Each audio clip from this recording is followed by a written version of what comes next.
أشهد أن لا إله إلا الله وحده لا شريك له وأشهد أن محمدا عبده ورسوله أما بعد فأعوذ بالله من الشيطان الرجيم بسم الله الرحمن الرحيم الحمد لله رب العالمين الرحمن الرحيم مالك يوم الدين إياك نعبد وإياك نستعين اهدنا الصراط المستقيم صراط الذين أنعمت عليهم غير المغضوب عليهم ولا الضالين.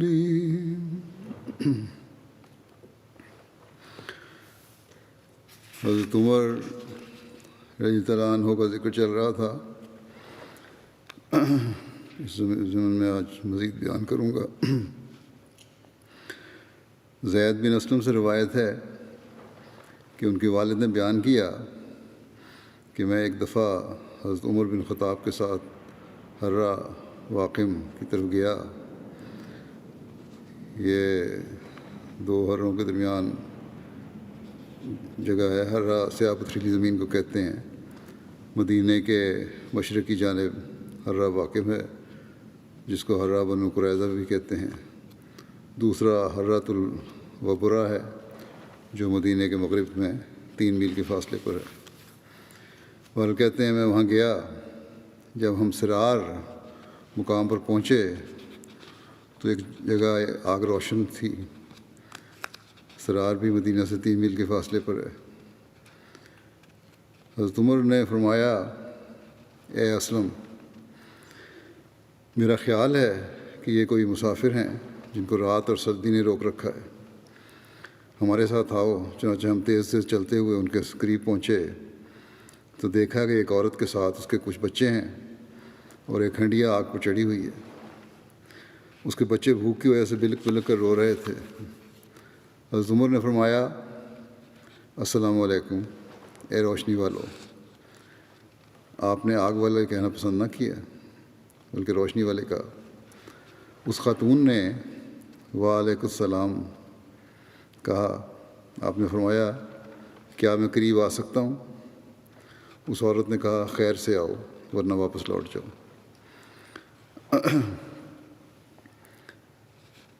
آپ قریب ہو گئے. مطلب اگر کوئی خیر کی بات کرنی ہے تو آؤ ورنہ واپس لوٹ جاؤ. آپ قریب ہو گئے. پھر آپ نے فرمایا تم لوگوں کو کیا ہوا؟ تو اس عورت نے کہا رات اور سردی نے ہمیں یہاں روک لیا ہے. آپ نے کہا ان بچوں کا کیا معاملہ ہے، یہ کیوں بلک رہے ہیں؟ اس عورت نے کہا بھوک کی وجہ سے. حضرت عمر نے فرمایا کہ اس ہنڈیا میں کیا چیز ہے؟ اس عورت نے کہا کہ اس کے اندر صرف پانی ہے اور اس کے ذریعے میں بچوں کو دلاسا دے رہی ہوں یہاں تک کہ وہ سو جائیں. اللہ ہمارے اور حضرت عمر کے درمیان فیصلہ کرے گا. آپ نے فرمایا خاتون اللہ تم پر رحم کرے، عمر کو تمہاری حالت کیسے معلوم ہو سکتی ہے؟ اس نے کہا وہ ہمارے امور کے نگران ہیں. یعنی اس عورت نے کہا کہ ہمارے امور کے نگران ہیں اور ہم سے غافل ہیں. اسلم کہتے ہیں جو ساتھ تھے حضرت عمر کے، وہ کہتے ہیں کہ پھر آپ یعنی حضرت عمر میرے پاس تشریف لائے اور فرمایا ہمارے ساتھ چلو. پھر ہم نہایت تیزی سے چلتے ہوئے دارالدقیق آئے. حضرت عمر نے اپنے عہد میں دارالدقیق نام سے ایک عمارت بنوائی تھی جس میں آٹا، ستو، کھجور، کشمش اور دیگر ضروریات سفر جن کی ایک مسافر کو ضرورت ہو سکتی ہے میسر ہوتی تھی. آپ نے مدینہ اور مکہ کے درمیانی راستوں پر مسافروں کے لیے بھی کچھ سرائے خانے بنوائے ہوئے تھے. بہرحال پھر آپ نے وہاں سے ایک بورا اناج کا نکالا اور چکنائی کا ڈبہ آپ نے لیا، آپ نے فرمایا اسے مجھے اٹھوا دو۔ اسلم کہتے ہیں میں نے کہا کہ آپ کی جگہ میں اٹھا لیتا ہوں۔ حضرت عمر نے 2 یا 3 مرتبہ فرمایا کہ مجھے یہ اٹھوا دو۔ میں نے ہر دفعہ عرض کیا کہ آپ کی جگہ میں اسے اٹھا لیتا ہوں۔ آخر حضرت عمر نے فرمایا تیرا بھلا ہو، کیا قیامت کے دن میرا بوجھ تم اٹھاؤ گے؟ اس پر میں نے وہ بورا آپ پر لاد دیا، پھر آپ اس بورے کو اپنی کمر پر لاد کرتے قدموں سے چلے اور میں بھی تیزی سے آپ کے ساتھ چلا، یہاں تک کہ ہم اس عورت کے پاس پہنچ گئے۔ آپ نے وہ بوری اس کے پاس اتاری اور اس میں سے کچھ آٹا نکالا اور اس خاتون سے کہا کہ اسے ہنڈیا میں آہستہ آہستہ ڈالو اور میں اسے تمہارے لیے ہلاتا ہوں۔ دوسری جگہ لکھا ہے کہ حضرت عمر نے فرمایا کہ تم آہستہ آہستہ آٹا ڈالو، میں تمہارے لیے حریرہ تیار کرتا ہوں۔ پھر آپ ہنڈیا کے نیچے آگ سلگانے کے لیے پھونک مارنے لگے۔ اسلم کہتے ہیں یعنی روایت کرنے والے کہ آپ بڑی اور گھنی داڑھی والے تھے حضرت عمر۔ میں نے دیکھا کہ دھواں آپ کی داڑھی کے اندر سے نکل رہا ہے۔ جب ہنڈیا پک گئی یعنی دھواں اٹھتا تھا تو چہرے پر بھی پڑتا تھا، داڑھی کے اندر بھی گزر جاتا تھا۔ جب ہنڈیا پک گئی تو آپ نے ہنڈیا کو نیچے اتارا۔ آپ نے فرمایا کوئی برتن لاؤ۔ وہ عورت بڑی پلیٹ لائی، آپ نے اس میں کھانا ڈالا اور کہنے لگے تم ان بچوں کو کھلاؤ، میں تمہارے لیے پھیلاتا ہوں تاکہ ٹھنڈا ہو جائے، یعنی مزید اس کو پھیلا کے دوسری جگہ دوسرے برتن میں ٹھنڈا کرتا ہوں۔ پھر آپ مسلسل ایسا کرتے رہے یہاں تک کہ ان بچوں نے پیٹ بھر کر کھانا کھا لیا اور جو بچ گیا وہ آپ نے اس کے پاس چھوڑ دیا۔ اسلم کہتے ہیں پھر آپ کھڑے ہوئے اور میں بھی آپ کے ساتھ کھڑا ہو گیا۔ اس پر وہ عورت کہنے لگی اللہ تعالیٰ آپ کو بہترین جزا دے، تم اس امر میں امیر المومنین سے زیادہ حقدار ہو، یعنی جزا کے۔ اس پر حضرت عمر نے فرمایا بھلائی کی بات کہو، جب تم امیر المومنین کے پاس جاؤ گی تو تم انشاءاللہ مجھے وہاں پاؤ گی۔ بہرحال وہ کہتے ہیں پھر حضرت عمر وہاں سے ایک طرف ہٹ گئے، پھر اس خاتون کی طرف منہ کر کے بیٹھ گئے۔ میں نے آپ کی خدمت میں عرض کیا کہ کیا اس کے علاوہ اور بھی کوئی کام ہے؟ آپ نے مجھ سے کوئی بات نہ کی، یہاں تک کہ میں نے بچوں کو دیکھا کہ وہ ایک دوسرے سے کھیل رہے تھے اور ہنس رہے تھے اور تمام بچے پرسکون ہو کر سو گئے۔ تو حضرت عمر خدا کا شکر ادا کرتے ہوئے کھڑے ہوئے اور میری طرف متوجہ ہو کر فرمایا اے اسلم، بھوک کی وجہ سے بچے جاگ رہے تھے اور رو رہے تھے، میں نے پسند کیا کہ میں یہاں سے اس وقت تک نہ جاؤں جب تک میں ان کی اس آرام کی حالت کو نہ دیکھ لوں جو میں نے ابھی دیکھی ہے۔ حضرت مسلم موعود رضی اللہ عنہ نے بھی اس واقعے کو بیان کیا ہے۔ آپ لکھتے ہیں کہ فرماتے ہیں کہ انسانی ضروریات کا ان لوگوں کے لیے مہیا کرنا جو ان کو مہیا نہیں کر سکتے، یعنی ان ضروریات کو، اسلامی حکومت کا فرض ہے، ذمہ داری بتا رہے ہیں اسلامی حکومت کی۔ اس کے متعلق حضرت عمر کا ایک واقعہ نہایت ہی مؤثر اور کاشف حقیقت ہے، یعنی حقیقت کو کھولنے والا ہے۔ ایک دفعہ حضرت عمر خلیفہ ثانی باہر تجسس کر رہے تھے کہ کسی مسلمان کو کوئی تکلیف تو نہیں۔ مدینہ دارالخلافت سے 3 میل کے فاصلے پر ایک گاؤں مرار نامی ہے، یہ شاید ہمارے تحقیق کرنے والے کہتے ہیں کہ مرار نہیں بلکہ اسرار ہی نام ہے اس کا، ہو سکتا ہے کاتب کی غلطی کی وجہ سے مرار لکھا گیا ہو۔ بہرحال وہاں آپ نے دیکھا کہ ایک طرف سے رونے کی آواز آ رہی ہے، ادھر گئے تو دیکھا ایک عورت کچھ پکا رہی ہے اور 2-3 بچے رو رہے ہیں۔ اس سے پوچھا کیا بات ہے؟ اس نے کہا کہ 2-3 وقت کا فاقہ ہے، کھانے کو کچھ پاس نہیں، بچے بہت بےتاب ہوئے تو خالی ہنڈیا چڑھا دی تاکہ یہ بہل جائیں اور سو جائیں۔ حضرت عمر یہ بات سن کر فوراً مدینہ کی طرف واپس ہوئے، آٹا، گھی، گوشت اور کھجوریں لیں اور ایک بوری میں ڈال کر اپنے خادم سے کہا کہ میری پیٹھ پر رکھ دے۔ اس نے کہا حضور میں موجود ہوں، میں اٹھا لیتا ہوں۔ آپ نے جواب دیا بے شک تم اس کو تو اٹھا کر لے چلو گے، مگر قیامت کے دن میرا بوجھ کون اٹھائے گا؟ یعنی ان کی روزی کا خیال رکھنا میرا فرض تھا، اور اس فرض میں مجھ سے کوتاہی ہوئی ہے، اس لیے اس کا کفارہ یہی ہے کہ میں خود اٹھا کر یہ اسباب لے جاؤں اور ان کے گھر پہنچاؤں۔ مسلم موعود لکھتے ہیں ضرورت مندوں کو جو وظائف دیے جاتے ہیں اس سے یہ کہ اس واقعے سے کوئی یہ مطلب نہ لے کہ یہ سستی پیدا کرنے کے لیے ہر ضرورت مند کو وظیفہ دینا ہے۔ چنانچہ آپ لکھتے ہیں کہ اسلام جہاں غریبوں کی خبرگیری کا حکم دیتا ہے، وہاں جیسا کہ پہلے زمانے میں بیان ہوا ہے کہ سستی اور کاہلی کو بھی مٹاتا ہے، کہ وظائف اس لیے نہیں دیے جاتے کہ سستی اور کاہلی پیدا ہو۔ ان وظائف کی یہ غرض نہ تھی کہ لوگ کام چھوڑ کر بیٹھیں، بلکہ صرف مجبوروں کو یہ وظائف دیے جاتے تھے، ورنہ سوال سے لوگوں کو روکا جاتا تھا۔ حضرت عمر مانگنے والوں کو مانگنے سے روکنے کے لیے بھی بہت سخت اقدام کیا کرتے تھے۔ یہی نہیں کہ صرف بھوک دیکھ لیا تو کھانا کھلا دیا، کوئی مانگنے آیا تو اس کو دے دیا، بلکہ مانگنے والا اگر صحت مند ہے تو آپ بڑا سخت قدم اٹھایا کرتے تھے۔ ایک دفعہ حضرت عمر نے ایک سائل کو دیکھا، اس کی جھولی آٹے سے بھری ہوئی تھی، مانگ رہا تھا، آٹا اس کی جھولی میں پڑا ہوا تھا۔ آپ نے اس سے آٹا لے کر اونٹوں کے آگے ڈال دیا، جھولی خالی کر دی اس کی، اور فرمایا کہ اب مانگ۔ اس طرح یہ ثابت ہے کہ سوالیوں کو کام کرنے پر مجبور کیا جاتا تھا۔ یعنی تم اچھے والے انسان ہو، تمہارا مانگنے سے کیا کام ہے؟ محنت کرو، کماؤ اور کھاؤ۔ اور یہ سبق دیا کہ دوبارہ مانگو گے تو دوبارہ تمہارے سے یہی سلوک ہوگا کہ تمہارے سے چھین کے جانوروں کے آگے ڈال دیا جائے گا۔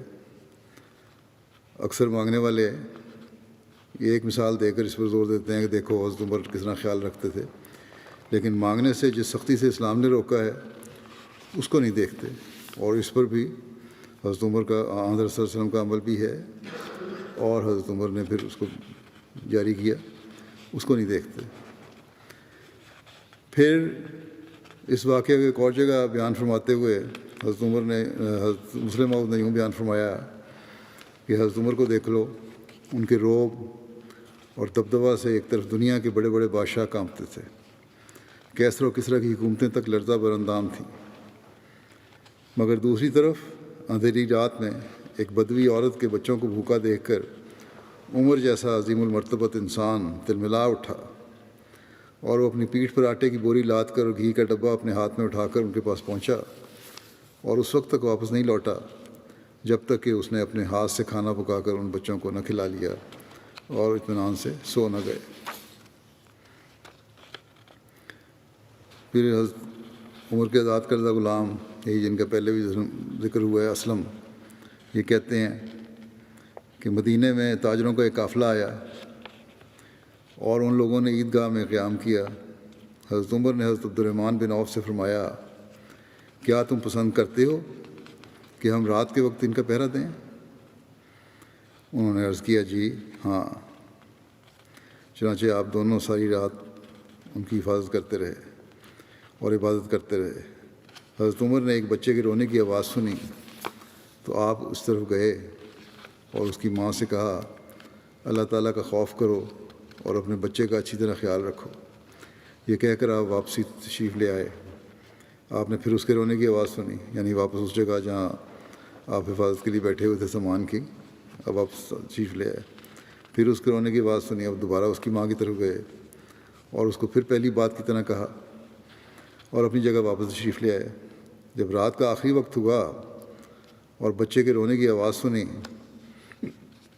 تو آپ اس کی ماں کے پاس تشریف لائے اور فرمایا تیرا بھلا ہو، تو بہت لاپرواہ ماں ہے۔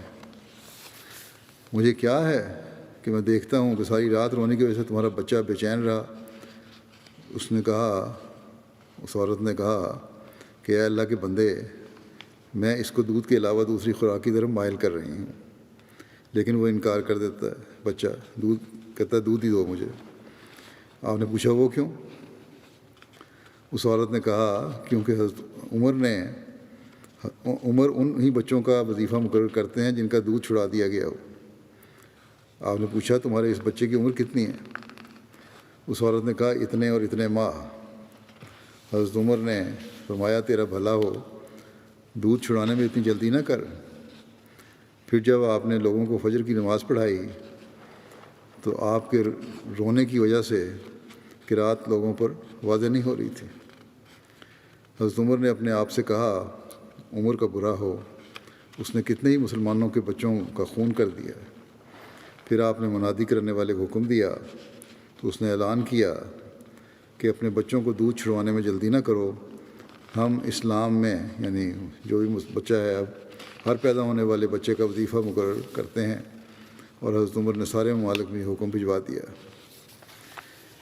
اس واقعے کو حضرت مسلم موعود رضی اللہ عنہ نے اپنے انداز میں بیان فرمایا ہے کہ حضرت عمر نے شروع میں دودھ پیتے بچوں کے لیے کوئی وظیفہ مقرر نہیں کیا تھا، لیکن بعد میں دودھ پیتے بچوں کا حق تسلیم کر لیا اور حکم دیا کہ ان کا حصہ ان کی ماؤں کو دیا جائے۔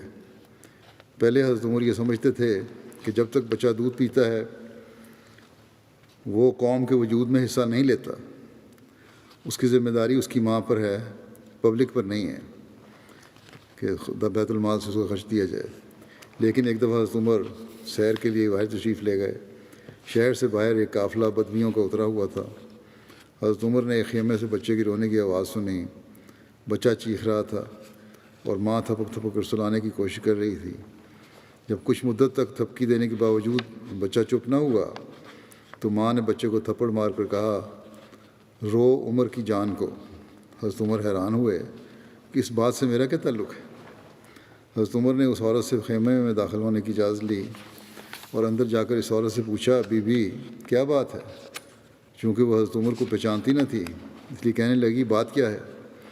عمر نے سب کے گزارے مقرر کیے ہیں، لیکن اس کو یہ معلوم نہیں کہ دودھ پیتے بچوں کے لیے بھی غذا کی ضرورت ہے۔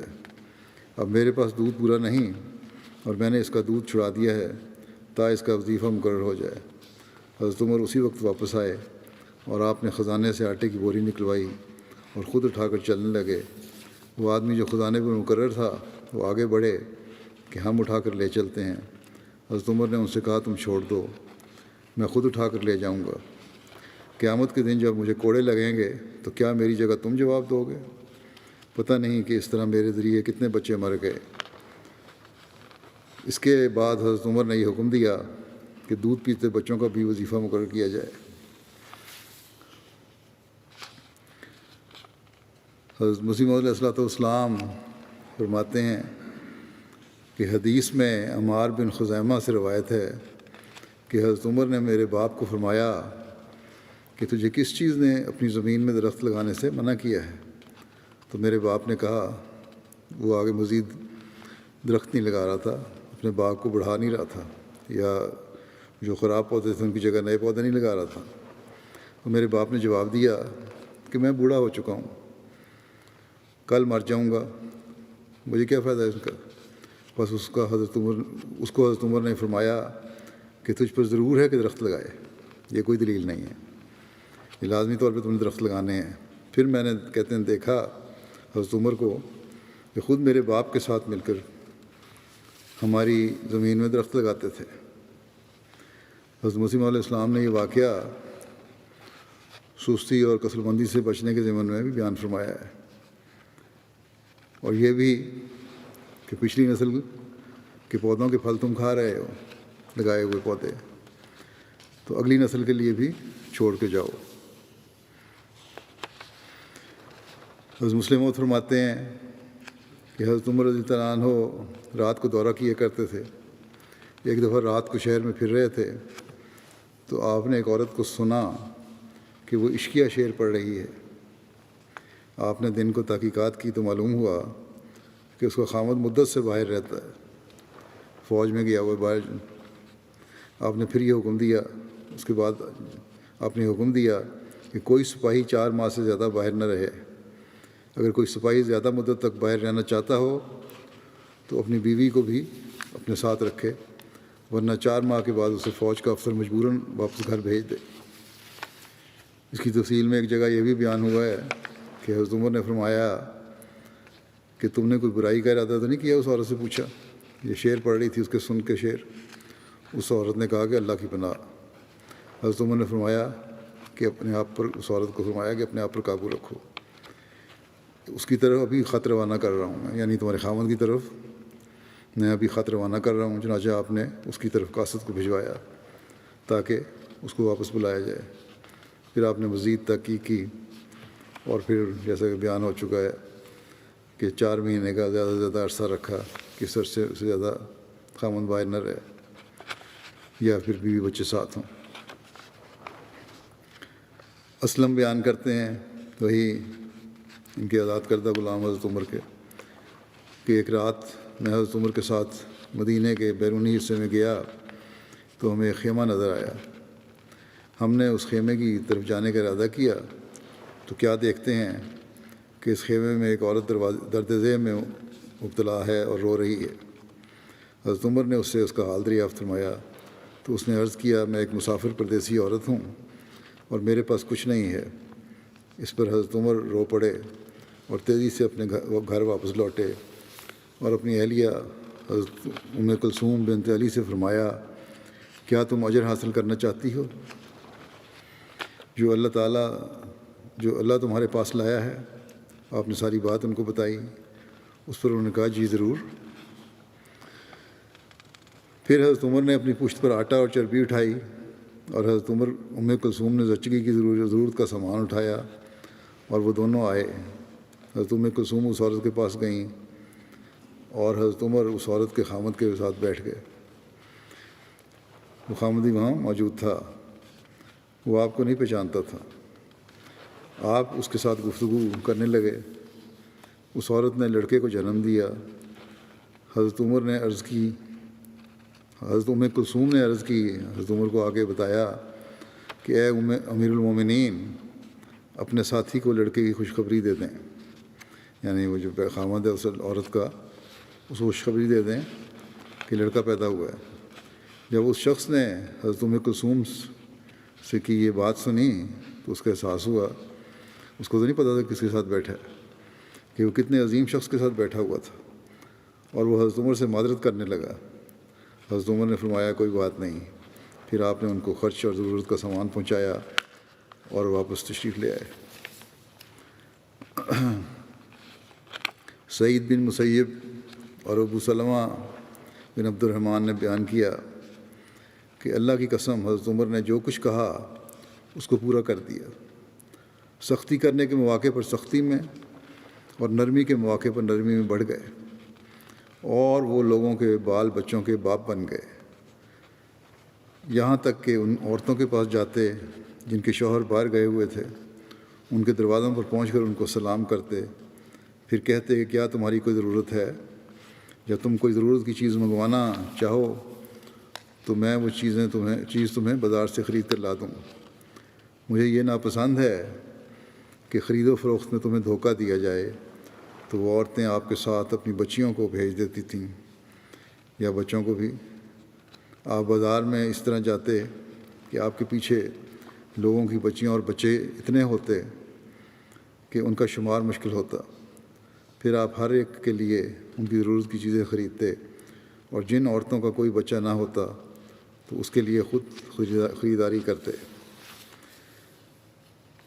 جب کسی لشکر میں سے کوئی ایلچی آتا تو اس سے ان عورتوں کے شوہروں کے خطوط لے کر خود ان کو پہنچاتے اور ان سے فرماتے کہ تمہارے شوہر اللہ کی راہ میں گئے ہوئے ہیں اور تم رسول اللہ صلی اللہ علیہ وسلم کے شہر میں ہو. اگر تمہارے پاس کوئی ہے جو یہ خط پڑھ سکے تو ٹھیک ہے، ورنہ دروازے کے قریب کھڑی ہو جاؤ تاکہ میں تمہیں پڑھ کر سنا دوں. پھر فرماتے کہ ہمارا ایلچی یہاں سے فلاں فلاں دن جائے گا، تم خط لکھ دینا تاکہ ہم تمہارے خطوط بھیج دیں. پھر سب عورتوں کے ہاں خطوط کے لیے کاغذ اور دواتیں لے کر جاتے. پھر ان میں سے جو خط لکھ دیتی اس کو خط لیتے، اور جو نہ لکھ سکتی تو فرماتے کہ یہ کاغذ اور دوات ہے، تم دروازے کے قریب آ جاؤ اور مجھے لکھواؤ. اس طرح آپ ایک ایک دروازے پر جاتے اور ان کے شوہروں کو ان کی طرف سے خطوط لکھتے، پھر ان خطوط کو بھیج دیتے۔ حضرت علی بیان فرماتے ہیں کہ میں نے دیکھا کہ حضرت عمر اونٹ کا پالان کندھے پر رکھے ہوئے ابتا کی طرف تیزی سے جا رہے تھے۔ یہ بھی مکے اور منا کے قریب ایک جگہ کا نام ہے، ابتا۔ تو میں نے کہا، حضرت علی کہتے ہیں، میں نے کہا اے امیر المومنین، کہاں جا رہے ہیں؟ تو آپ نے فرمایا صدقے کا ایک اونٹ بھاگ گیا ہے، میں اس کو تلاش کرنے جا رہا ہوں۔ میں نے حضرت عمر سے کہا، عرض کیا کہ آپ نے اپنے بعد آنے والے خلفاء کے لیے ایسی راہیں متعین کر دی ہیں کہ جن پر چلنا آسان نہیں ہے، ایسی باتیں آپ کر رہے ہیں۔ حضرت عمر نے فرمایا، اے ابو الحسن، مجھے ملامت نہ کرو، اس کی قسم ہے جس نے محمد کو نبوت کے ساتھ مبعوث کیا، اگر بکری کا بچہ بھی دریائے فرات کے کنارے ضائع ہو گیا تو قیامت کے دن عمر کا اس پر مواخذہ ہوگا۔ حضرت مسلم موعود بیان فرماتے ہیں کہ حضرت عمر کے زمانے میں ایک مسلمان ایسی حالت میں چلے آ رہے تھے کہ انہوں نے گردن نیچی ڈالی ہوئی تھی۔ یعنی ایک مسلمان شخص تھا جو نیچے گردن جھکائے ہوئے چلا آ رہا تھا۔ حضرت عمر نے کوئی صدمہ پہنچا ہوگا، کوئی تکلیف پہنچی ہوگی، اس وجہ سے پریشان تھا ہوگا، نیچے گردن ڈالی ہوئی تھی۔ حضرت عمر نے اس کی ٹھوڑی پر مکہ مارا اور کہا کہ اسلام کی فتوحات کا زمانہ ہے اور تم اپنی گردن جھکائے پھر رہے ہو۔ یعنی یہ زمانہ ہے، اسلام کی فتوحات ہو رہی ہیں، اگر تمہیں کوئی تھوڑی سی تکلیف پہنچی بھی ہے تو اس کی وجہ سے تم نے اپنا سر نیچے کر لیا، نیچے گردن جھکا کے چل رہی ہے، کوئی طریقہ نہیں ہے۔ خدا تعالیٰ نے اس وقت اسلام کو حکومت دی ہے، دنیا جو چاہے کہے، اگر تم تو یقین رکھتے ہو کہ اسلام کو فتح ہوگی، اگر تم یقین رکھتے ہو کہ اسلام کو فتح ہوگی تو پھر رونا کیا ہے؟ پھر چھوٹی چھوٹی باتوں پہ رونے کی ضرورت نہیں ہے۔ اور یا کوئی ایک جگہ سے کوئی مسلمانوں کو بھی کہیں تکلیف پہنچی ہے تو کوئی رونے کی بات نہیں ہے، پریشان ہونے کی۔ یہ بات حضرت مسلم موعود نے قادیان سے ہجرت کے بعد اس زمانے میں بیان فرمائی تھی، اور فرمایا کہ ایک مومن کو یہ نہیں دیکھنا چاہیے کہ اس نے کیا کھویا ہے۔ اگر کوئی چیز ضائع بھی ہو گئی ہے، نقصان بھی تھوڑا ہو گیا ہے، تو یہ نہیں دیکھنا چاہیے کیا کھویا ہے، بلکہ یہ دیکھنا چاہیے کہ کس کے لیے کھویا ہے۔ اگر خدا تعالیٰ کے لیے اور اسلام کی ترقی کے لیے کوئی چیز ضائع ہوئی ہے، کوئی نکل گئی ہاتھ سے، تو پھر اللہ تعالیٰ بہترین اجر دے گا۔ عارضی نقصانوں پر پریشان ہونے کی ضرورت نہیں ہوتی۔ اسی طرح حضرت مسلم اور حضرت عمر کا ایک مشہور واقعہ اس طرح بیان فرماتے ہیں، جس کے نتیجے میں آپ لکھتے ہیں کہ گو حضرت عمر کو تکلیف بھی اٹھانی پڑی، مگر آپ نے اس تکلیف کی کوئی پرواہ نہیں کی اور وہ مساوات قائم کی جو اسلام دنیا میں قائم کرنا چاہتا ہے۔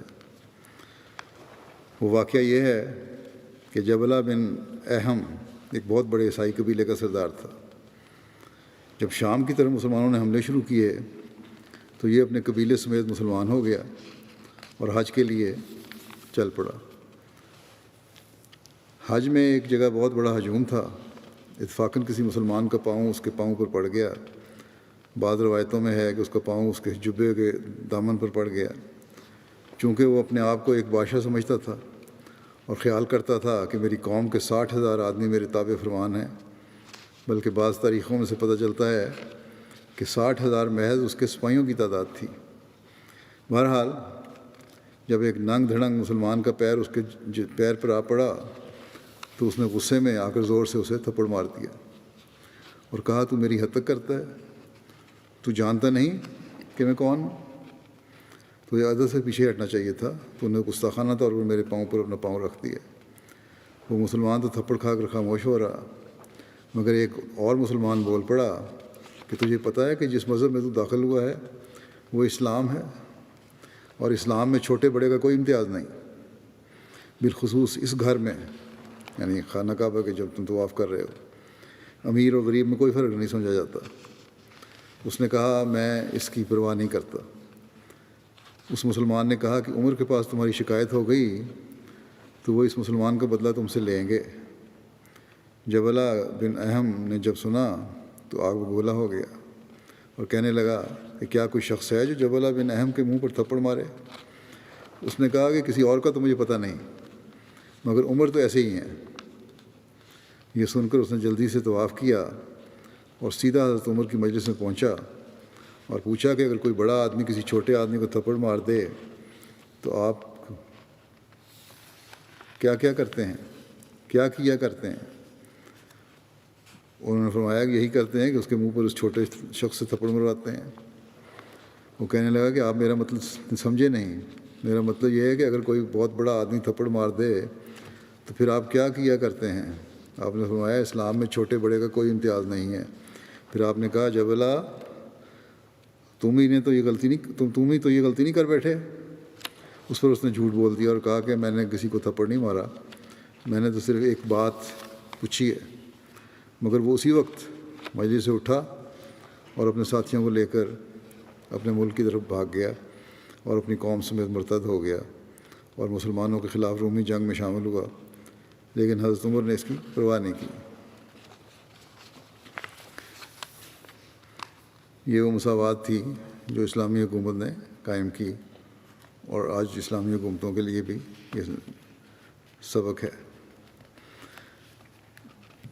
یہ ذکر انشاءاللہ آئندہ اب چلے گا۔ اس وقت میں کچھ ذکر کروں گا کچھ مرحومین کا۔ اس میں سے پہلا ذکر ہے عبدالوحید وڑائچ صاحب کا، جو صدر جماعت تھے والڈرسہوٹ جرمنی کے، سابق صدر خدام الانبیاء اور سابق نیشنل سیکریٹری تربیت سوئٹزرلینڈ بھی تھے۔ یہ 12 مئی کو ماؤنٹ ایوریسٹ کو کامیابی کے ساتھ سر کرنے اور اس پر لوائے احمدیت لہرانے کے بعد نیچے اترتے ہوئے طبیعت خراب ہونے پر 41 سال کی عمر میں وفات پا گئے۔ انا للہ و انا الیہ راجعون۔ ان کے پسماندگان میں بیوہ کے علاوہ 3 بیٹے اور 2 بیٹیاں ہیں، والدین ہیں، 1 بھائی اور 2 بہنیں ہیں۔ امیر صاحب سوئٹزرلینڈ لکھتے ہیں، طارق تارنتسر صاحب، کہ عبدالوحید وڑائچ صاحب شروع سے لے کر اپنی وفات تک ہمیشہ جماعت کے ایک فعال ممبر رہے۔ بطور ممبر جماعت اور عہدیدار مرحوم ایک مثالی احمدی تھے، وہ ایک وفادار احمدی تھے۔ عبدالوحید وڑائچ صاحب جماعتی خدمات ہمیشہ نہایت عاجزی کے ساتھ بجا لاتے تھے۔ ان کے اوصاف میں تکبر کی کوئی جگہ نہیں تھی۔ وہ انسانی خدمت کا نہ صرف درس دیتے تھے بلکہ خود اپنے نمونے کے ساتھ کر کے دکھاتے تھے۔ IEEE کے مختلف پروجیکٹ کے لیے افریقہ بھی گئے اور وہاں انسانیت کی خدمت کی، جسے دیکھ کر کئی نوجوان بھی ان کی مثال پر چلتے ہوئے افریقہ گئے۔ صدر مجلس خدام الانبیاء جب مقرر ہوئے تو نئے موقع تلاش کرتے تھے جن سے نوجوانوں کی تعلیم و تربیت کا انتظام ہو سکے اور انہیں یورپ کی مادیت پسند سوچ اور دلچسپی سے بچایا جا سکے۔ مالی قربانی بھی مثالی تھی ان کی۔ ان کے بیٹے عزیز طلحہ وڑائچ جس کو جامعہ احمدیہ جرمنی میں تعلیم حاصل کر رہے ہیں،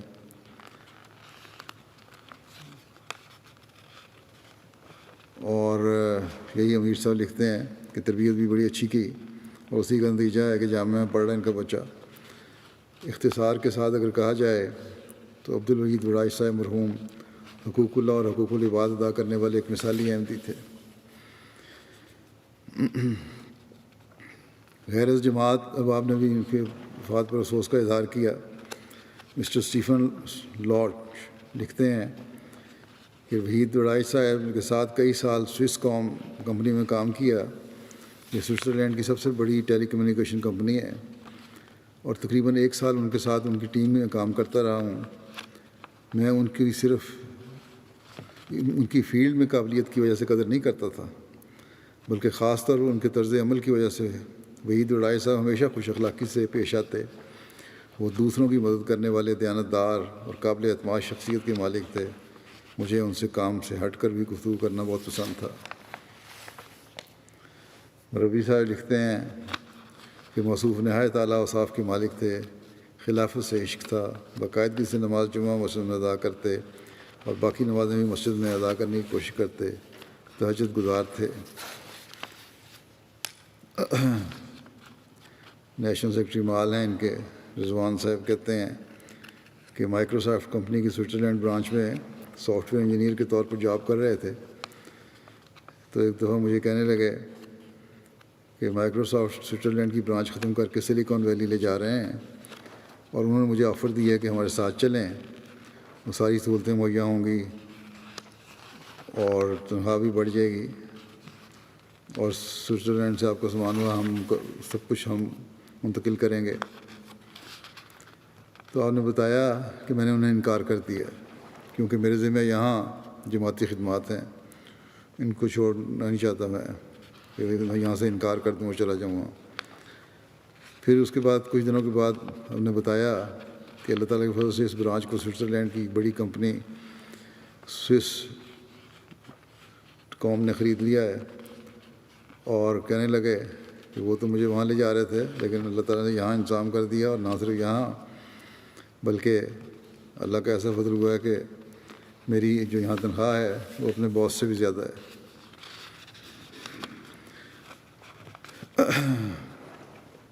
نیشنل سیکرٹری امور خارجہ ہیں زاہد صاحب، کہتے ہیں ان کو 26 سال سے جانتا تھا، خدا احمدیہ ہی میں خدمت کا موقع ملتا رہا ان کے ساتھ، انتہائی شریف النفس، 100 مسلات کے پابند، دعا گو، انتہائی محنتی، خلافت کے فدائی اور فرمانبردار شفیق دوست اور ملنسار انسان تھے۔ جوانی کی عمر سے ہی باقی نوجوانوں سے الگ طبیعت کے مالک تھے۔ مرحوم کو کبھی بھی غصے میں نہیں دیکھا، نہ ہی کبھی اس کا تاثر ان کے چہرے پر دیکھا یا لہجے میں محسوس کیا۔ کبھی بآواز بلند یا سختی سے بات کرتے نہیں دیکھا۔ غلطیاں بھی سرزد ہوتی تھیں، ہمیشہ ہمیں علیحدگی میں بڑی نرمی سے سمجھا دیتے تھے۔ بڑوں اور چھوٹوں سے ہمیشہ خوش خلقی اور خندہ پیشانی سے پیش آتے تھے۔ ہلکی سی مسکراہٹ چہرے پر ہوتی تھی۔ جان، مال، وقت اور عزت کو قربان کرنے کے لیے تیار رہنے کی زندہ مثال تھے۔ سوئٹزرلینڈ کے 20 ایسے نوجوان ہیں جن کی مرحوم نے تعلیم اور مستقبل کے بارے میں نہ صرف رہنمائی کی بلکہ درجنوں کو حصول روزگار بھی مدد کی۔ خدا احمدیہ کے تحت انہوں نے احمدیہ ہائیکنگ کلب بھی قائم کیا اور 20 نوجوانوں کو ہائیکنگ سے متعارف کروایا۔ غیر معمولی عزم رکھنے والے انسان تھے۔ کہتے ہیں کہ میں نے ایک دفعہ ان سے پوچھا کہ کیا آپ کو ہائیکنگ کرتے ہوئے ڈر نہیں لگتا؟ تو کیا کہا کہ لگتا ہے، اور میری فیملی بھی اس کو ناپسند کرتی تھی، لیکن میں نے اس کا حل یہ نکالا کہ میں نے خلیفہ سے ملاقات کی، مجھ سے ملے یہ، اور ان کے سامنے یہ تجویز کی کہ سوچا کہ تجویز پیش کروں کہ اگر تو انہوں نے اجازت دے دی، میری طرف سے اگر اجازت مل گئی ان کو، تو پھر کہتے ہیں میں نے ارادہ کیا کہ میں 7 براعظموں کی چوٹیوں کو سر کر کے ان پر لوائے احمدیت لہراؤں گا۔ انہوں نے بتایا کہ انہیں خوف تھا کہ ان کو میں کہیں منع نہ کر دوں، مگر میں نے انہیں کہا کہ جھنڈے گاڑ دو اگر جا سکتے ہو تو اب میں انشاءاللہ ایسا ہی کروں گا۔ تو اس نوجوان نے پھر کبھی مڑ کر واپس نہیں دیکھا، اور اس عظیم مقصد کو حاصل کرنے کے لیے انتھک محنت کی، اور ایک کے بعد دوسری چوٹی سر کرتے گئے۔ مرحوم کو دنیا کی سب سے بلند چوٹی ماؤنٹ ایوریسٹ پر بھی لوائے احمدیت کو لہرانے کا شرف حاصل ہوا۔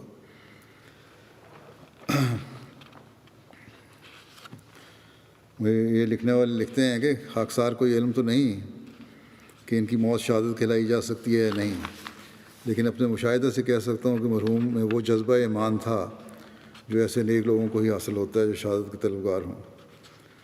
لیکن میرے خیال میں یقیناً ایک نیک مقصد اور جذبے کے ساتھ انہوں نے اسلام اور احمدیت اور خدا تعالیٰ کی توحید کا پیغام پہنچانے کی کوشش کی ہے، اور اس میں کامیاب بھی ہوئے، اور اس مقصد کے سفر میں اللہ تعالیٰ کے حضور بھی حاصل ہوئے۔ تو انہوں نے یقیناً شہادت کا درجہ پایا ہوگا۔ اللہ تعالیٰ سے دعا بھی ہے کہ اللہ تعالیٰ انہیں شہادت کا درجہ عطا فرمائے، شہداء میں شمار فرمائے۔ ان کے والد محترم خادم حسین وڈائی صاحب نے بتایا کہ ہمیں نظر آ رہا تھا کہ ہمارا یہ بیٹا آگے بڑھتا جا رہا ہے اور ایک پہاڑ کے بعد دوسرے پہاڑ پر چڑھ رہا ہے، اس نے بھی پیچھے مڑ کر نہیں دیکھا۔ میرے دوست میرے سے پوچھا کرتے تھے کہ آپ ان کو روکتے کیوں نہیں ہیں، یہ بہت خطرناک شوق ہے۔ میں جواب دیا کرتا تھا کہ میرے روکنے سے بھی یہ نہیں رکے گا، کیونکہ اس کے اندر ایک جذبہ ہے کہ میں نے جماعت کا جھنڈا دنیا کی ہر اونچی جگہ پر لہرانا ہے اور اللہ تعالیٰ کی توحید کا پیغام پہنچانا ہے۔ ایک دوست لکھتے ہیں کہ خاکسار نے ایک دفعہ صدر صاحب سے پوچھا کہ جب آپ پہاڑوں پر چڑھتے ہیں تو اپنے آپ کو موٹیویٹ کرنے کے لیے فون پر کیا سنتے ہیں؟ تو صدر صاحب نے مجھے بتایا کہ میں نے حضرت اقدس مسیح موعود علیہ السلام کی کتب ڈاؤن لوڈ کی ہیں اور سفر میں ان کو سنتا ہوں۔ اس طرح کہتے ہیں میں نے صدر صاحب سے ایک مرتبہ پوچھا کہ اتنی اونچائی پر اور ٹھنڈ میں اپنی عبادت کس طرح کرتے ہیں؟ تو انہوں نے کہا کہ مربی صاحب، مجھے پہاڑوں پر عبادت کرنے کا بہت مزہ آتا ہے۔ میرے دل میں ایک خیال گزرتا ہے کہ اللہ تعالیٰ کے انبیاء بھی پہاڑوں پر گوشہ نشینی میں دنیا کے شور سے دور جا کر عبادت کیا کرتے تھے۔ عبدالوحید راج صاحب نے کہتے ہیں مجھے بتایا ایک مرتبہ ایک سفر کا واقعہ سنایا کہ آپ کے دنالی پہاڑ پر، جو کہ نارتھ الاسکا میں ہے اور دنیا کا سب سے ٹھنڈا پہاڑ ہے، اس پر چڑھنے کے دوران آپ کی شہادت کی انگلی جم گئی، جو فریز ہو جاتی ہیں۔ جب آپ نے ڈاکٹر کو زخم دکھایا، زخم ہو گیا، تو ڈاکٹر نے کہا کہ بالکل جم گئی تھی، بالکل ایک حصہ ہی نہیں رہا تھا جسم کا۔ تو اس نے کہا کہ اس کو ہمیں کاٹنا پڑے گا فوری طور پہ، یہ بیکار ہو گئی ہے۔ صدر صاحب نے جواب دیا کہ یہ شہادت کی انگلی ہے، اس کے ساتھ ہم نماز میں اللہ تعالیٰ کی وحدانیت کی گواہی دیتے ہیں، میں اس انگلی کو ہرگز نہیں کٹواؤں گا۔ اس کے بعد اللہ تعالیٰ نے فضل فرمایا اور پھر ایسا ہوا کہ دعاؤں سے وہ انگلی مکمل طور پر ٹھیک ہو گئی۔ اللہ تعالیٰ ان کے بچوں کو بھی ان کی نیکیاں جاری رکھنے کی توفیق عطا فرمائے۔ جو ان کی خوبیاں لوگوں نے بیان کی ہیں اور میں نے بھی دیکھی ہیں، ان میں انہیں وہ اس سے بہت بڑھ کر ان خوبیوں میں تھے۔ خلافت کے ہر حکم پر لبیک کہنے والے، صرف باتیں کرنے والے نہیں بلکہ وفا اور اخلاص سے میں بڑے ہوئے تھے اور بڑھتے چلے جانے کی کوشش کرتے تھے۔ ایسے لوگوں میں سے تھے جن کے جانے سے خلا پیدا ہو جاتا ہے۔ بہرحال جیسا کہ میں نے کہا، اللہ تعالیٰ کے دین اور اس کی وحدانیت کا جھنڈا ہر اونچی جگہ پر گاڑنا ان کا مقصد تھا، جس میں وہ کامیاب ہوئے۔ اللہ تعالیٰ ان سے مغفرت اور رحم کا سلوک فرمائے، ان کی درجات بلند فرمائے۔ دوسرا ذکر ہے محترمہ امت النور صاحبہ کا،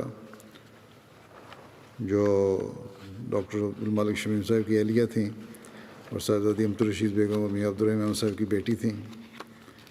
یہ 15 جون کو ان کی وفات ہوئی ہے واشنگٹن میں۔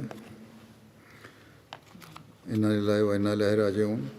خدا کے فضل سے موسیہ تھیں۔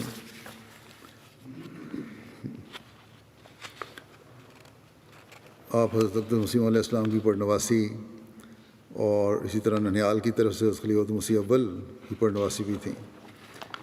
حضرت مسلم موعود اور حضرت سیدہ امت اللہ صاحبہ کی نواسی صحابی حضرت مسیح موعود علیہ السلام حضرت پروفیسر علی احمد صاحب بہار کی پوتی تھیں۔ آپ کی شادی، جیسا کہ میں نے بتایا، ان کے میاں ڈاکٹر عبدالمالک شمیم صاحب تھے، جو مولوی عبدالباقی صاحب کے بیٹے تھے۔ اللہ تعالیٰ نے انہیں 2 بیٹیوں سے نوازا۔ ان کے نکاح کے خطبے میں حضرت خلیفہ مسیح ثالث رحمہ اللہ تعالیٰ نے فرمایا، قرآن کریم کی آیات جو تلاوت کی جاتی ہیں نکاح میں، وہ پڑھنے کے بعد، کہ ان آیات میں جو نکاح کے موقع پر پڑھی جاتی ہیں، ایک بات یہ بھی بیان ہوئی ہے کہ اصلاح اعمال کے لیے قول سدید کا ہونا ضروری ہے۔ اکثر تکالیف اور پریشانیاں بد اعمالیوں کے نتیجے میں پیدا ہوتی ہیں، اور جہاں تک آپس کے تعلقات کا تعلق ہے، بد اعمالیوں کی وجہ قول سدید کا نہ ہونا ہے۔ اگر صاف اور سیدھی مومنانہ بات کی جائے تو کسی غلط فہمی کا امکان نہیں رہتا اور کسی بدمزگی اور پریشانی کا خطرہ نہیں رہتا۔ اللہ تعالیٰ ہم سبھی کو اعمال صالحہ بجا لانے کی توفیق عطا کرے اور ہم سب کے اعمال کی اصلاح کے سامان پیدا کرے اور ہمیں قول سدید کی ایسی عادت ہو جائے کہ یہ چیز ہمارے لیے ایک طرح امتیاز بن جائے۔ پھر اس کے ساتھ ان کے ساتھ اور بھی نکاح ہوئے تھے، 5-6 اور تھے۔ ان کے بارے میں آپ نے فرمایا کہ ایک نکاح تو رشتے کے لحاظ سے ان کے نکاح کے بارے میں اور پیار کے تعلق کے نتیجے میں میری اپنی بچی کا ہے۔ یہ بچی میاں عبدالرحیم صاحب اور میری چھوٹی ہمشیرہ امت الرشید بیگم کی بچی امت النور ہے، جن کا نکاح ڈاکٹر عبدالمالک شمیم کے ساتھ جو مولوی عبدالباقی صاحب کے بیٹے ہیں سے ہو رہا ہے۔ پھر آپ نے فرمایا کہ اللہ تعالیٰ سے دعا ہے کہ اس رشتے کو بھی اور بقیہ 5 رشتوں کو بھی اللہ تعالیٰ اپنی رحمت سے بہت سی خوشیوں کا وارث بنائے۔ پھر آپ نے کہا کہ ہر 2 افراد کے لیے بھی اور احمدیت کے لیے بھی اصل نیت تو اسلام کی بھلائی کی ہونی چاہیے۔ احمدیت نے ایک لمبے عرصے کی جدوجہد کے بعد غلبہ اسلام کی راہ میں آخری اور انتہائی کامیابی حاصل کرنی ہے، اس لیے ایک کے بعد دوسری نسل کا صحیح تربیت پانا اور ان کا صحیح ذہنیت کا حامل ہونا ضروری ہے۔ اگر اللہ تعالیٰ کی رحمت شامل حال نہ ہو تو انسان کی ساری کوششیں ناکارہ اور بیکار اور بے نتیجہ ہیں۔ بس ہم دعا کرتے ہیں کہ رشتوں میں سے اور جو رشتے جماعت کے اندر ہو چکے ہیں یا آئندہ ہونے والے ہیں، ان رشتوں کے نتیجے میں بھی اللہ تعالیٰ کی فضل سے اسلام کی مضبوطی اور اسلام کے استحکام کے سامان پیدا ہوں۔ صاحبزادی امت النور صاحبہ کو جماعتی خدمات کی بھی توفیق ملی، نیشنل سیکریٹری تربیت امریکہ رہیں، نیشنل نائب صدر امریکہ رہیں، لوکل صدر لجنہ واشنگٹن رہیں اور مختلف کمیٹیوں کی ممبر رہیں۔ ان کی بڑی بیٹی امت المجیب کہتی ہیں کہ ہمیشہ دین کو دنیا پر مقدم رکھا، لوگوں کے لیے بےحد ہمدرد تھیں۔ امی اگر کسی کی مدد کر سکتیں تو غیر معمولی طور پر مدد کیا کرتی تھیں، اپنی عبادت کا بہت زیادہ خیال رکھنے والی تھیں۔ 5 وقتہ نمازوں کے علاوہ کہتی ہیں جب بھی میں نے دیکھا روزانہ کبھی بھی رات کو آنکھ کھلی تو تہجد میں پڑھتے ہوئے دیکھا ان کو۔ کہتی ہیں ان کے امت النور صاحبہ کے خاوند ایک ایکسیڈنٹ میں فوت ہو گئے تھے، کافی عرصہ ہوا۔ کہتی ہیں ہمارے والد، بیٹی کہتی ہے کہ ہمارے والد کی وفات کے بعد 20 سال بیوگی میں گزارے، اس حالت میں بھی انہوں نے اللہ پر کمال درجے کا توکل تھا۔ شکر گزاری کا پہلو بہت نمایاں تھا۔ کہتی تھیں کہ اللہ کے احسانات اور کرم ہم پر بہت زیادہ ہیں، اور ہمیشہ کہتی میں نے یہ بات سنی ان کے منہ سے کہ اللہ نے وعدہ کیا ہے کہ اگر شکر کرو گے تو میں زیادہ دوں گا، اس لیے ہمیشہ شکر گزار بنو۔ دل کو کھلا اور کشادہ رکھنا، مہمان نوازی کرنا، لوگوں کے لیے حقیقی ہمدردی، صلہ رحمی کی خوبیوں کا اظہار بہت زیادہ تھا۔ کہتی ہیں میں نے اپنی ماں کے منہ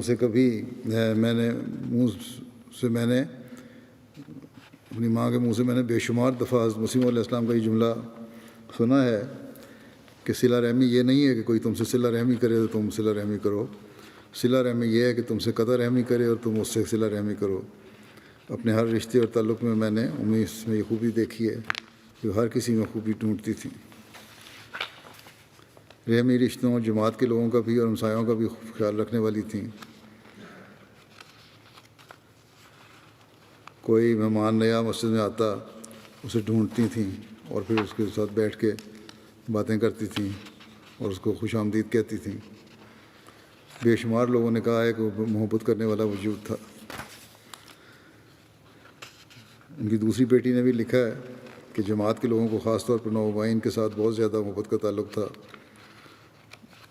اور لوگوں نے بھی ان سے بہت پیار کیا۔ انسانوں کی مدد کرنا، ہر انسان کی مدد کرنا چاہتی تھیں۔ یہ فکر ہوتی تھی کہ کوئی یہ نہ ہو کہ وہ کسی سے ملیں اور کوئی ضرورت ہو اور وہ اسے پورا نہ کر سکیں۔ ان کی بڑی بہن امت النور صاحبہ کی بڑی بہن امت البصیر صاحبہ لکھتی ہیں کہ ایک افریقن امریکن خاتون تھیں سسٹر شکورہ جب پر حج کے گئیں تو انہوں نے خواب میں دیکھا کہ نوشی کا گھر، یعنی امت النور صاحبہ کا گھر، ان کو گھر میں نوشی کہتے تھے، انہیں گھر مکہ میں ہے۔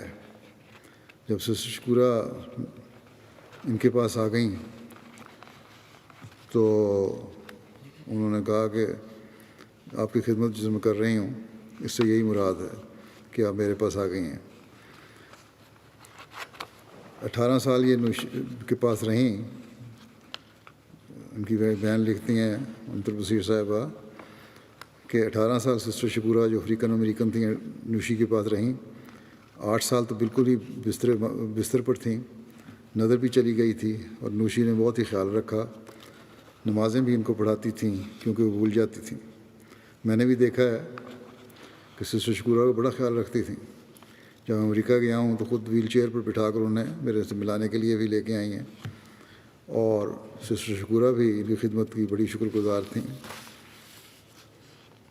تبلیغ کا شوق تھا، کسی نہ کسی رنگ میں جماعت کے متعلق بتانے کی کوشش کرتی۔ کوئی پوچھ لیتا کہ پاکستان کس جگہ سے آئی ہیں تو ہمیشہ روا کا نام لیتی اور پھر آگے بات شروع ہو جاتی۔ یہودی مذہب کی ایک فیملی کو احمدیت قبول کرنے کی سعادت نصیب ہوئی تھی۔ اس خاندان میں ایک خاتون کا نام رقیہ اسد ہے، وہ امریکہ کی نیشنل عملہ میں بھی شامل رہی ہیں۔ وہ کہتی ہیں کہ امت النور صاحبہ کا وجود بہت پیارا تھا، جن سے بہت سے لوگ مستفید ہوئے، جسے بھی ان کی صحبت کا موقع میسر آیا وہ سب ان کی خوبیوں کی سراہتے ہیں۔ انہوں نے عملی طور پر اپنی زندگی اسلام احمدیت کے مطابق گزاری، جس کے نتیجے میں لوگ ان سے متاثر ہوتے اور وہ لوگوں کے لیے نمونہ تھیں۔ واقعاتی رنگ میں اور حضرت مسیح علیہ السلام کی تحریرات کی روشنی میں لجنہ کی تربیت کے لیے انہوں نے اپنے آپ کو وقف کیا ہوا تھا۔ انہوں نے ہر پروگرام میں شمولیت اختیار کی اور رضاکارانہ طور پر ہمیشہ خدمات فراہم کیں۔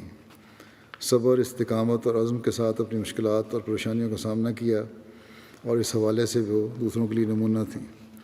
محبت اور اخلاص کے ذریعے انہوں نے تبلیغ کا کام کیا اور نئے مہمانوں کا خیال رکھنے میں سب سے اول درجے پر تھیں۔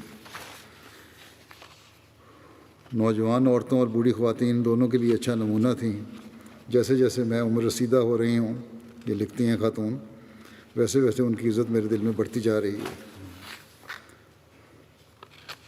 پھر لکھتے ہیں کہ ہم کہتے ہیں کہ ہمیں خدمت خلق کرنی چاہیے، غریبوں اور ضرورت مندوں کا خیال رکھنا چاہیے، جبکہ آنٹی نوشی نے غیر رشتہ دار افراد کے خدمت کے لیے سالہ سال سے اپنی ذات کے لیے وقت ختم کیا ہوا تھا، یعنی اپنا وقت، اپنے لیے کوئی وقت نہیں تھا، خدمت کرتی تھی۔ اسی طرح بعض اور احمدی خواتین، خاص طور پر افریقن امریکن خواتین نے لکھا ہے کہ ہم سے انہوں نے بڑا پیار کا تعلق رکھا اور احمدیت کی تعلیم کے بارے میں بہت کچھ ہمیں بتایا۔ اللہ تعالیٰ ان کی اولاد کو بھی ہمیشہ ان کی نیکیاں جاری رکھنے اور خلافت سے وابستہ رہنے کی توفیق دے۔ خلافت کے ساتھ انہوں نے وفا کا رشتہ نبھایا ہے، میں نے تو یہ دیکھا ہے اپنے ساتھ بھی۔ میں نے اب دیکھا کہ کامل اطاعت اور عاجزی کا نمونہ انہوں نے دکھایا ہے۔ اللہ تعالیٰ ان سے مغفرت اور رحم کا سلوک فرمائے۔ اگلا ذکر ہے مکرمہ بسم اللہ بیگم صاحبہ، اہلیہ مکرم ناصر احمد خان صاحب بہادر شہر، سابق افسر حفاظت خاص کا، جو جرمنی میں 14 جون کو جن کی وفات ہوئی ہے 84 سال کی عمر میں۔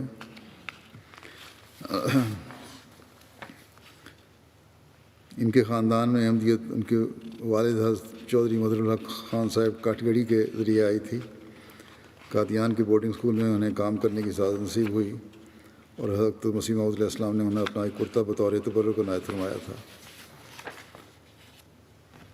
ان کے 5 بیٹیاں اور 2 بیٹے ہیں۔ ایک ان کے بیٹے محمود احمد صاحب مربی سلسلہ اور مشرین انچارج ہیں فجی میں، امیر جماعت بھی ہیں۔ یہ لکھتے ہیں محمود احمد صاحب جو ہمارے مشنری مبلغ ہیں کہ والد محترم کی وفات کے بعد زمینوں سے جو بھی رقم آتی تھی سب سے پہلے اس میں سے چندہ ادا کرتی تھیں، والد صاحب کی پینشن کی رقم جمع کرتی اور کسی استعمال میں نہ لاتی۔ ان پیسوں سے طاہر آباد جنوبی میں مسجد بنوائی۔ انہوں نے ہمیں ہمیشہ یہی نصیحت کی کہ خلافت کے دامن کو پکڑے رکھنا۔ پھر لکھتے ہیں کہ والد صاحب کی وفات کے بعد ہم سب کو ماں اور باپ دونوں کی محبت دی اور کبھی بھی ہمیں والد کی کمی کا احساس نہ ہونے دیا۔ اس وقت جامعہ احمدیہ کے پہلے سال میں تھا، مجھے اکثر کہا کرتی تھیں کہ تم دین کے سپاہی ہو، تم نے دین کی خاطر وقف کیا ہے، جہاں خلیفہ وقت کھڑا کر دے وہیں کھڑے ہو جانا۔ اور آخر تک اسی بات کو دہراتی رہیں۔ ابتدا میں لکھتے ہیں کہ ابتدا میں ہمارے گاؤں سے صرف والد صاحب ہی روا آ کر آباد ہوئے، اس لیے ہمارے تمام عزیز و اقارب اکثر گاؤں سے روا آتے رہتے تھے۔ ان نے قیامت دعام کا بڑی خندہ پیشانی سے انتظام کیا کرتی ہیں اور سفید پوشی کے ساتھ اپنی ہمت سے بڑھ کر مہمان نوازی کرتی تھیں۔ ہمسایوں کے حقوق کا خیال رکھنا آپ کو بخوبی آتا تھا۔ میرے کلاس فیلوز کو بھی ہمیشہ اپنے بچوں کی طرح سمجھا۔ اکثر کہتی ہیں کہ جو ہاسٹل میں رہنے والے بچے ہیں جو باہر کے آئے ہوئے ملکوں سے، ان کو گھر لے آیا کرو تاکہ ان کا جامعہ میں دل لگا رہے۔ اکثر کہتی ہیں والدہ محترمہ کی شفقت اکثر جامعہ کے طلباء کو ملتی رہی، جس کے کئی مربیان گواہ ہیں۔ اس ماں کی شفقت میں پاکستان کے علاوہ انڈونیشیا اور افریقن ممالک کے طلباء بھی شامل ہیں۔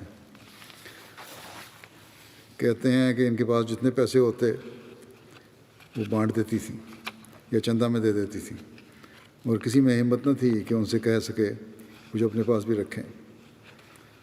مربی صاحب ان کے جنازے میں میدان عمل میں ہونے کی وجہ سے، جیسے بتایا، فجی میں مشرق انچارج جو امیر ہیں، شریک نہیں ہو سکے۔ اللہ تعالیٰ انہیں بھی صبر اور سکون عطا فرمائے اور ان کی باقی اولاد کو بھی صبر عطا فرمائے اور ان کی نیکیوں کو جاری رکھنے کی توفیق عطا فرمائے۔ مرحومہ سے مغفرت و رحم کا سلوک فرمائے۔ اگلا ذکر ہے کرنل جاوید رشدی صاحب کا، جو چودھری عبدالغنی رشدی صاحب راولپنڈی کے بیٹے تھے۔ کچھ عرصہ ہوا ان کی وفات ہوئی ہے، انا للہ و انا الیہ راجعون۔ اللہ تعالیٰ کے فضل سے مرحوم موسی تھے۔ فوج سے ریٹائرمنٹ کے بعد ہمہ وقت جماعتی خدمات میں مصروف رہے اور سیکٹری تعلیم، سیکٹری اخویدی، سیکٹری رشتہ ناطہ کے علاوہ حلقہ کے سیکٹری وسایہ کے طور پر خدمت کی توفیق پائی۔ 3 بار صدر حلقہ سیٹلائٹ ٹاؤن راولپنڈی بھی رہے۔ بہت دعاگو انسان تھے، لوگوں کی خاموشی سے مالی مدد کیا کرتے تھے۔ مزاج ہمدردانہ تھا، رشتہ داروں، پڑوسیوں اور دیگر احباب کی ہمیشہ مشکل حالات میں مدد اور رہنمائی کرتے تھے۔ ایک اچھے، منظم اور معاملہ فہم انسان تھے۔ اللہ تعالیٰ ان سے مغفرت اور رحم کا سلوک فرمائے۔ ان سب کے جنازے نماز کے بعد انشاءاللہ ادا کروں گا۔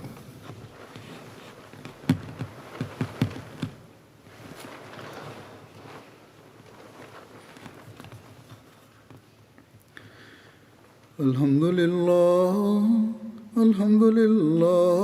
نحمدہ ونستعینہ ونستغفرہ ونؤمن بہ ونتوکل علیہ ونعوذ باللہ من شرور انفسنا ومن سیئات اعمالنا من یہدہ اللہ فلا مضل له ومن يضلل فلا هادي له ونشهد أن لا إله إلا الله ونشهد أن محمدا عبده ورسوله عباد الله رحمكم الله إن الله يأمر بالعدل والإحسان وإيتاء ذي القربى وينهى عن الفحشاء والمنكر والبغي يعظكم لعلكم تذكرون اذكروا الله يذكركم وادعوه يستجب لكم ولذكر الله أكبر